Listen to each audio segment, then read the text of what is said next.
नमस्कार, उत्तराखंड समाचार में आपका स्वागत है। मैं देवेंद्र प्रसाद। सबसे पहले मुख्य समाचार। प्रधानमंत्री नरेंद्र मोदी ने फिक्की की बैठक को किया संबोधित। कहा, आर्थिक संकेतकों से नई आशाएं जगी, वहीं नए कृषि सुधारों को बताया हितकारी।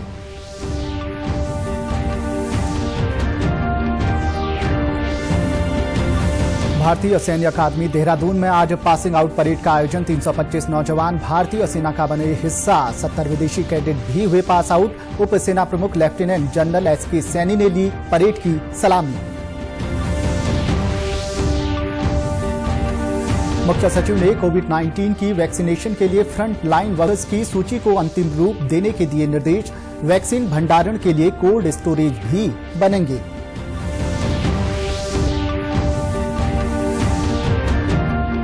और प्रदेश में एक बार फिर से मौसम ने ली करवट। चारों धामों में जमकर हुई बर्फबारी। अगले 3 दिन तक मैदानी इलाकों में कोहरे का अनुमान। अब समाचार विस्तार से। प्रधानमंत्री नरेंद्र मोदी ने देश में कोविड-19 महामारी के प्रकोप से उतार चढ़ाव के बावजूद आर्थिक सुधारों की रफ्तार पर प्रसन्नता व्यक्त की है। आज नई दिल्ली में भारतीय उद्योग और वाणिज्य मंडल परिसंघ फिक्की की 93वीं वार्षिक आम बैठक में प्रधानमंत्री ने कहा कि आर्थिक संकेतकों से नई आशाएं जगी हैं और देश ने संकट के इस दौरे में बहुत कुछ सीखा है। उन्होंने कहा कि इसका श्रेय देश के उद्यमियों, नौजवानों, किसानों और सभी आम भारतीयों को दिया जा सकता है। प्रधानमंत्री ने कहा कि आर्थिक सुधारों के तहत अनावश्यक बाधाओं को दूर किया जा रहा है और कृषि क्षेत्र इसका एक उदाहरण है। इस महामारी के समय भारत ने अपने नागरिकों के जीवन को सर्वोच्च प्राथमिकता दी। ज्यादा से ज्यादा लोगों का जीवन बचाया और आज इसका नतीजा देश भी देख रहा है, दुनिया भी देख रही है। उन्होंने कहा कि आज ग्रामीण भारत में जबरदस्त बदलाव हो रहे हैं और इंटरनेट का इस्तेमाल करने वालों की संख्या ग्रामीण इलाकों में शहरी क्षेत्रों के मुकाबले कहीं अधिक हो गई है। उन्होंने कहा कि देश के आधे से अधिक स्टार्टअप्स दूसरी और तीसरी श्रेणी के शहरों में है। प्रधानमंत्री ने कहा कि सरकार किसानों की आमदनी बढ़ाने और उन्हें अधिक खुशहाल बनाने के लिए कई कदम उठा रही है। उन्होंने कहा कि आज भारत के किसान अपनी उपज को मंडियों के साथ साथ उनके बाहर भी दे सकते हैं और डिजिटल मंच के जरिए भी कृषि पदार्थों की बिक्री की जा सकती है। प्रधानमंत्री ने इस बात पर जोर दिया कि अर्थव्यवस्था के विभिन्न क्षेत्रों के बीच सीमाओं की आवश्यकता नहीं रह गई है और इसकी जगह इन क्षेत्रों में आपसी संपर्क कायम किया जा रहा है। एग्रीकल्चर सेक्टर और उससे जुड़े अन्य क्षेत्रों, चाहे वो एग्रीकल्चर इंफ्रास्ट्रक्चर हो, फूड प्रोसेसिंग हो, स्टोरेज हो, कोल्ड चेन हो, इनके बीच पहले हमने ही ऐसी दीवारें देखी हैं।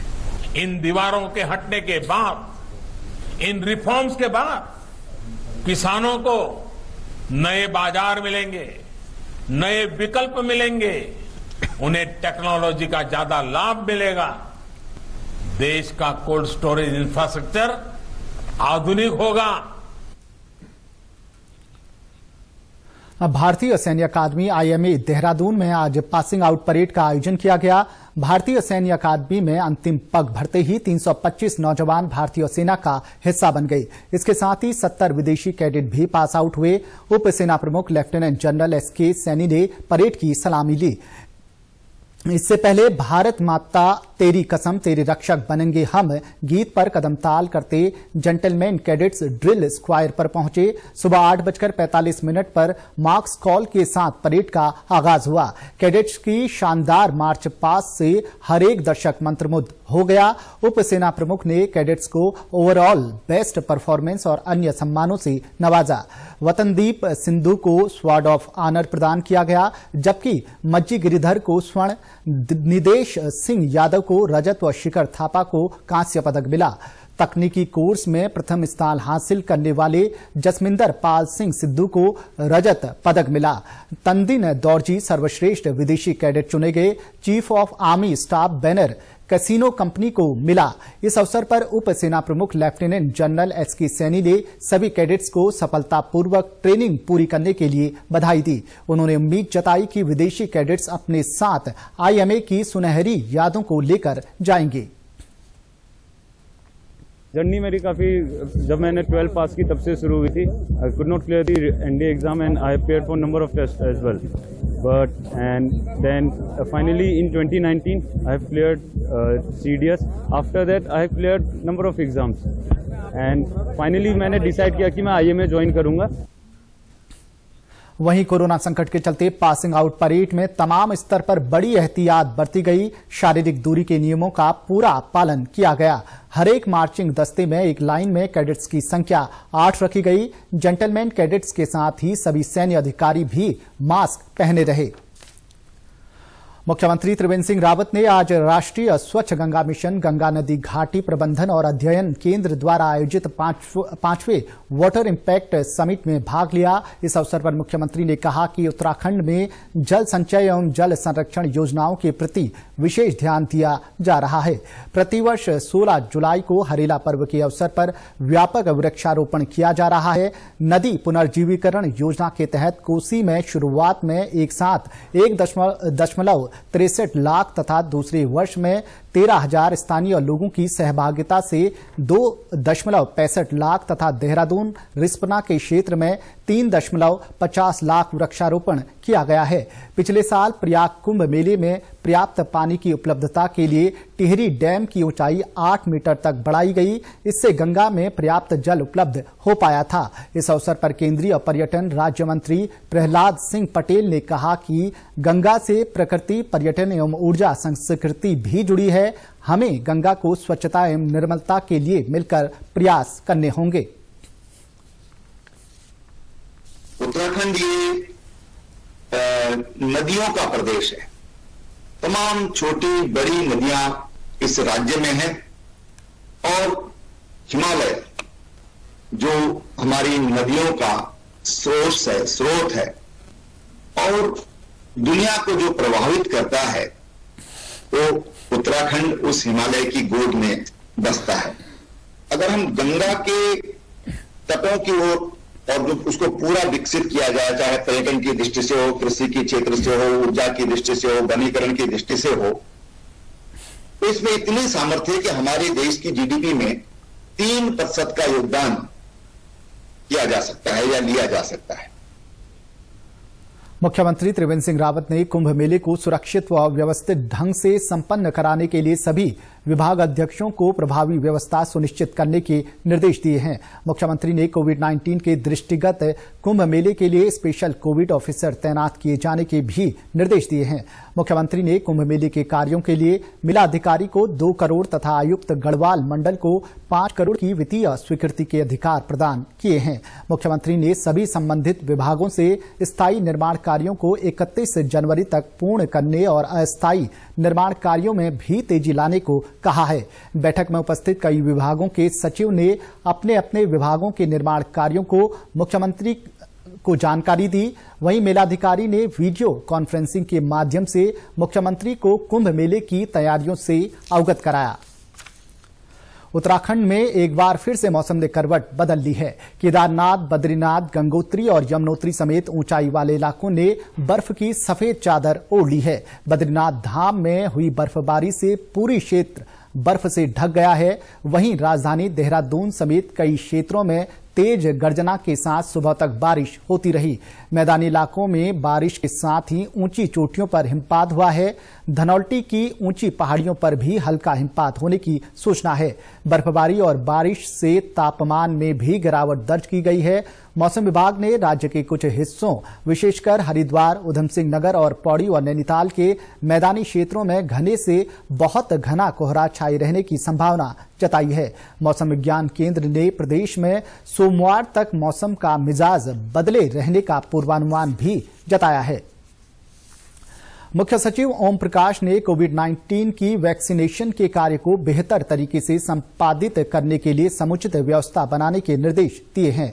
वीडियो कॉन्फ्रेंसिंग के माध्यम से उन्होंने सभी जिलों के अधिकारियों से इससे संबंधित संसाधनों को बढ़ाने के लिए आवश्यकताओं की जानकारी ली। मुख्य सचिव ने निर्देश दिए कि हेल्थ वर्कर्स, उनके सहायक स्टाफ के डाटा का कलेक्शन, उसका शुद्धिकरण तथा संबंधित पोर्टल पर उसकी एंट्री में तेजी लाई जाए। उन्होंने जिलाधिकारियों को वैक्सीनेशन के कार्यों के संपादन के लिए स्वास्थ्य कर्मी तथा अन्य स्टाफ के प्रशिक्षण की समुचित व्यवस्था करने को भी कहा। उन्होंने वैक्सीन भंडारण के लिए कोल्ड स्टोरेज की व्यवस्था करने के निर्देश भी दिए। चंपावत जिले में कोविड वैक्सीनेशन को लेकर जिला प्रशासन तैयारियों में जुटा हुआ है। प्रथम चरण के टीकाकरण को लेकर जिले में टास्क फोर्स का गठन कर ब्लॉक व जिला स्तर पर माइक्रो प्लान तैयार किया गया है, जिसके तहत जिले में 2163 हेल्थ वर्कर को चिन्हित किया गया है। मुख्य चिकित्सा अधिकारी डॉक्टर आरपी खंडूरी ने बताया कि जिले में कोविड वैक्सीनेशन के लिए विकासखंड स्तर तक कार्यशालाएं आयोजित की गई हैं। उन्होंने बताया कि प्रतिरक्षण टीके के लिए जिले में वैक्सीन लाने के लिए अतिरिक्त वाहन, डीप फ्रीजर, उपकरण आदि की व्यवस्था का कार्य पूरा हो गया है। वैक्सीनेशन की पूरी तैयारी कर ली गई है। हमारी प्रथम चरण में जिला लेवल पर, ब्लॉक लेवल पर डिस्ट्रिक्ट टास्क फोर्सों का गठन किया गया है। डिस्ट्रिक्ट टास्क फोर्सों के गठन के फलस्वरूप हमारे द्वारा एक दिवसीय जिला स्तर पर, ब्लॉक स्तर पर हमारी कार्यशालाओं का भी आयोजन किया गया। कार्यशालाओं के आयोजन के फलस्वरूप हमने हेल्थ केयर वर्कर, कितने हमारे हेल्थ केयर वर्कर जिले लेवल पर, ब्लॉक लेवल पर और निचले ग्रामीण स्तर पर कौन कौन कार्य करेंगे, इन हमने जो है हेल्थ केयर वर्कर को चिन्हित किया है। इनकी संख्या 2163 है। कूड़ा बीनने वाले, भिक्षावृत्ति करने वाले और ऐसे बच्चे जो किसी अभाव के कारण स्कूल नहीं जा पाते हैं, उनकी शिक्षा के लिए उधमसिंह नगर जिला प्रशासन की मुहिम अब रंग लाने लगी है। शिक्षा विभाग के सहयोग से रुद्रपुर की एक शिक्षिका ऐसे बच्चों की खोजबीन करके उनके घर के आसपास ही निःशुल्क शिक्षा प्रदान कर रही हैं। रुद्रपुर की गायत्री पांडे वो शिक्षिका हैं जो ऐसे क्षेत्रों का भ्रमण करती हैं जहां बच्चे कूड़ा बीनने आदि कार्य करते हैं। उन बच्चों के माता पिता से संपर्क कर उन्हें घर पर ही पढ़ाई कराना उनका मिशन है। बच्चों को साफ सफाई के प्रति जागरूक करना और उनकी रुचि के अनुसार उन्हें नृत्य संगीत की भी शिक्षा देना उनकी रोजमर्रा की आदत बन गई है। वो बड़े बच्चों को खाली समय में हुनरमंद बनाने में मदद भी करती हैं। गायत्री बताती हैं कि पिछले 10 वर्षों में अब तक 5000 से अधिक बच्चों को पढ़ा चुकी हैं। कूड़ा बीनने वाले, भीख मांगने वाले बच्चों को शिक्षा की मुख्य धारा से जोड़ने का काम था और मुझे भी उस टीम में सर ने लिया था, तो मुझे मोटिवेशन वहीं से मिला और मैं तब से लगातार ऐसे बच्चों को ढूंढ के काम करती हूँ और गली मोहल्लों में कहीं मैं चक्कर काटती हूँ तो देखती हूँ कुछ बच्चे भीख मांग रहे हैं या कूड़ा बीन रहे हैं, तो इनसे बात करती हूँ, बड़े प्यार से इनके पेरेंट्स से मिलती हूँ, तो सब लोग, कुछ लोग मुझे समझ लेते हैं और जो नहीं समझ पाते उनको भी मैं समझाने की कोशिश करती हूँ और उनको पढ़ाई की वैल्यू बताती हूँ। वहीं उप शिक्षा अधिकारी गुंजन अमरोही ने बताया कि मिशन आगाज 2016 में तत्कालीन जिलाधिकारी अक्षत गुप्ता के निर्देशन में शुरू किया गया था। इसका मुख्य उद्देश्य कूड़ा बीनने, भिक्षावृत्ति करने और ईंट भट्टे वाले बच्चों को शिक्षा की मुख्य धारा से जोड़ना था। इसे अब मिशन आगाज मुस्कान नाम दे दिया गया है। जो भिक्षावृत्ति में लगे हैं बच्चे, जो कूड़ा बीनते हैं और जो ईंट भट्टों से रिलेटेड जो बच्चे हैं, उनके लिए हमारा ये कार्यक्रम चल रहा है, जिसे मिशन आगाज़े मुस्कान नाम दे दिया गया है। और इसमें जो मेन चीज़ है वो जो इन भिक्षावृत्ति या कूड़ा बीनने वाले कामों में जो जुड़े हुए बच्चे हैं उनको मेन लाइन से जोड़ने का कार्यक्रम हम लोगों ने चलाया था और मुझे बहुत खुशी है कि ये कार्यक्रम बहुत सफलतापूर्वक चला। घर पर ही शिक्षा ले रहे बच्चों का कहना है कि जब से उन्होंने पढ़ना शुरू किया है उनके जीवन में बदलाव आने लगे हैं। अब वो भी जीवन में कुछ नया करने की सोच रहे हैं। मैं पहले कवाड़ा बीनती थी और गलियों में ऐसे गंदे गाय की तरह फिरती रहती थी और फिर हमारी मैम ने हमें पढ़ाया, लिखाया खूब और घर में भी आकर रीडिंग वगैरह करना सिखाया। इंग्लिश की रीडिंग भी मैं कर लेती हूँ, अब हिंदी वगैरह सब पढ़ लेती हूँ और हमेशा सच बोलना ही सिखाया था। अब जब से हमारी लाइफ में हमारी मैम आई है बहुत कुछ बदल गया है। हमारी मैम पढ़ाती हैं, लिखाती हैं और ड्राइंग सिखाती हैं, घर पे आके भी पढ़ाती हैं और मतलब खूब अच्छी बातें सिखाती हैं, सच बोलना सिखाती हैं और हमेशा हम लोग सच बोलते हैं। जब से मैम ने कहा कि बेटा सच बोलना। उत्तराखंड की खबरों के लिए आप हमसे सोशल मीडिया के माध्यम से भी जुड़ सकते हैं। हमारा ट्विटर हैंडल है DDNews_देहरादून, हमारा फेसबुक पेज है DD न्यूज उत्तराखंड और हमारे YouTube channel DD news Uttarakhand को भी आप सब्सक्राइब कर सकते हैं। कोरोना संक्रमण से बचने के लिए मास्क का अनिवार्य रूप से और सही ढंग से प्रयोग करें। साथ ही सामाजिक दूरी का ख्याल रखें, नियमित रूप से हाथ धोएं और याद रखें, कोरोना को हराना है, मास्क जरूर लगाना है। नमस्कार।